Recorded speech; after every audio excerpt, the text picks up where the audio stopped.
Okay, coming right up first is Cody.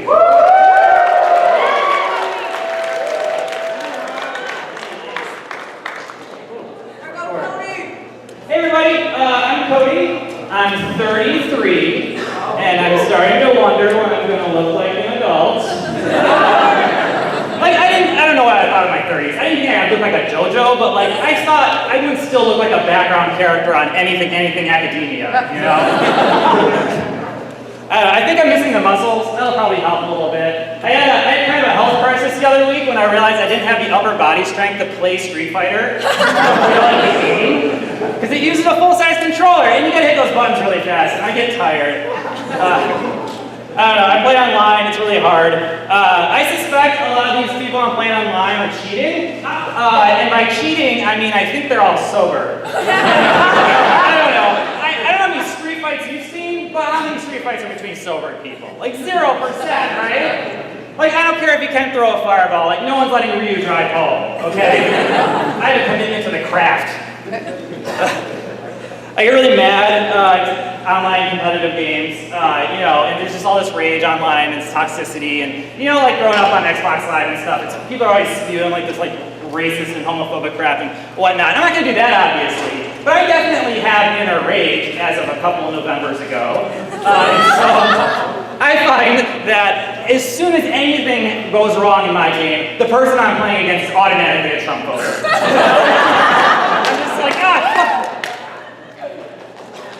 I'm just halfway through, I'm just spouting liberal statistics from Twitter that day that make me mad. I'm just domestic violence amongst cops is a lot higher than normal people, and no one's talking about it. At the end of the night, I'm just local elections, button mash. I looked up the story to Street Fighter. Don't do that. Nothing there. My favorite character is Chun-Li, and she's a cop. So automatically this undercuts my liberal rage already, right? She's just brutally assaulting unarmed people within 3 seconds of meeting them. Literally 3 seconds, a countdown, it's 3 seconds. It's not every situation requires lightning legs, Chun, Once in a while, reach for those de-escalation of force legs. Do your job. Let's see. I'm pale, I grew up on video games, I'm clearly on Team Inside. Anyone else on Team Inside in here? I don't know, I don't do well outside. I don't do well in the elements. I can't be exposed to the elements, right? Any of them. Earth, wind, fire, heart, none of the elements. All of the Pokemon types are super effective against me. Except pillow or shower. I don't know the new ones. They seem kind of nice. I don't know. It's 2018. I don't know why we still have an outside. Everything's worse out there. The food is terrible, the service is terrible, animals are awful outside. I don't know if you guys know this. The inside animals are great. They have manners, they have names. Outside animals are monsters. They fight to the death out there. If you get in a fight with an animal outside, one of you is likely to die. That's pretty extreme. My cats fight all the time, they don't fight to the death. No one ends up in the shadow realm, Jesus. My God. So the indoor activities. Me and my wife are big TV nerds. We just recently celebrated our 10-year wedding anniversary, which is pretty cool. Getting married in the fourth grade is fucking crazy, guys. No, we're both 33. We're really into TV. She actually worked for TiVo for 4 years. Which was a cool company, but she had to quit in February after CES because that commute is just terrible, right? We both live in downtown San Jose, and she goes way up in North San Jose, and so every morning she had to wake up and get in a time machine and go back to 2006. That's just hard on a family. They say it's the golden age of TV. I don't know, we're really mostly into sci-fi and fantasy stuff, but basically anything is kind of a sci-fi or fantasy show at this point, because the TV has to be smart enough to have some sort of cool question or just change of reality to it to make it interesting enough to watch, right? One of our favorite shows is Game of Thrones, right? Classic fantasy show. Right, Game of Thrones, the central question behind Game of Thrones is what would happen if white people who ruled nations were held accountable for their actions? You can do a lot with that premise, and they do. So anyway, I went through all of my favorite TV shows and I found the central premise. So I'm going to do all the regular shows, and then I do all my anime shows after that. So what I found, where were we? Stranger Things asked the question, what if Dungeons & Dragons was compelling to one woman? Big Bang Theory asked the question, what if Dungeons & Dragons was compelling to 3 women? Antiques Roadshow asked the question, how much is my grandmother's racism worth? An exact dollar amount. I'd like to know. Mad Men asked the question, what if Dad was sexy? I don't know what that one's already. Brooklyn Nine-Nine asked the question, what if cops could be Democrats? Westworld asked the question, when is Red Dead Redemption 2 coming out? God damn it! It's been 8 years, Rockstar, Jesus. This Is Us asked the question, what if that was us? Anime.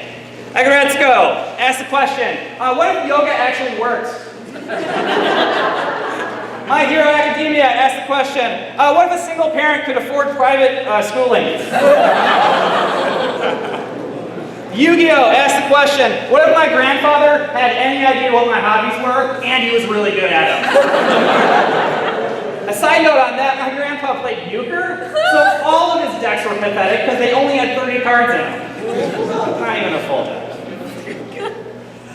Kill la Kill asked the question, what if Project Runway was Dark Souls?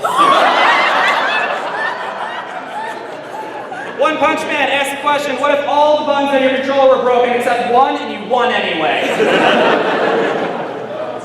Pop Team Epic asked the question, Marilyn Monroe? Pop Team Epic asked the question, Marilyn Monroe?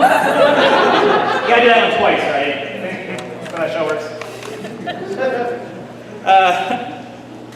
Let's see. Sorry. I don't know, I'm a nerd in my 30s.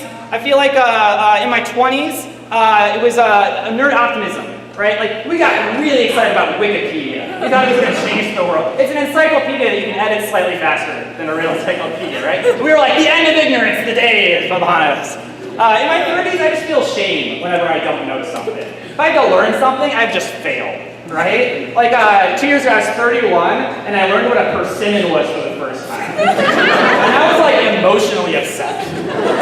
I was like, I thought I knew all the fruit. Come on. I was starting to blame other people for this. I was like, come on, Raffy, where were you on this one? So much time spent on apples and bananas, man.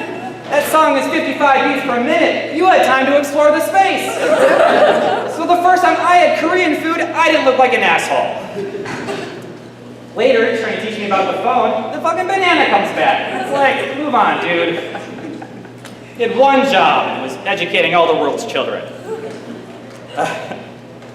Not a morning person. The first time I had a chance to watch anime was at like 3 in the morning on Cartoon Network. And also, I mean, yeah, this is back in the day, right? And like esports, it's a brutal Korean schedule before Twitch, right? It's up all the time. As an adult, though, I'm just labeled as not a morning person, right? And the more other adults I meet who are morning people, the more I realize this is a fake concept. This was made up by lazy people to explain our bad behavior, right? Because every conversation is like, oh, what'd you do this weekend? Oh, I volunteered? It's like, wow, you're such a morning person. Or it's like, oh, what do you exercise regularly? You're such a morning person. Call my mom, time zone, it's a morning person. See, the thing is, what they're doing in the morning is not the same as what I'm doing at night when they're asleep, right? No morning person wakes up at 6 a.m. and is like, all right, time to smoke a bunch of weed and play Zelda for 3 hours. Start the day. Similarly, like, I don't have an alarm that goes off at midnight and it's like, oh crap, I gotta eat fiber and wash my face. We have a term for people who aren't morning people. I'm not a morning person, I'm a night owl. Right? They don't even see us as people. And I thought all owls were night owls. I thought that was owls' whole fucking deal, right? And I looked it up and there is one day owl. And it's the burrowing owl.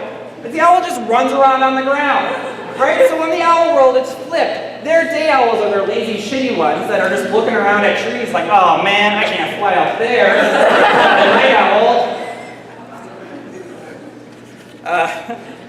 Let's see. Okay, this might be the last thing. I went to the spa for the first time as part of my remedial husbandry program. And I was getting a manicure, and I texted my friend. I said, haha, I'm getting a manicure. And my iPhone corrected it to, haha, I'm getting a manticore. And I was like, hold on, iPhone. Can you really own a manticore with its 19 intelligence and resistance to fire? Also, where am I in my man-child life that my phone was like, oh, Cody's GPS puts him at a spa. He is texting a woman. 60-40, talking about manticores again. That being said, I have one more thing to say about manticores. Okay, mythological beasts, right? They're different components of different animals, and it all kind of makes sense to be a big scary monster, right? Like a chimera is like a lion, and like a snake, and the other one, eagle, right? Those all have like utility, right? A manticore is what? It's a lion crossed with a scorpion crossed with a bat, but with the face of a man. And why does it have a man face? Is it gonna talk down to Hercules? Is gonna manticore splain to him? Well, actually, should be using a frost attack right now. Okay, that's all I got. Thanks, everybody.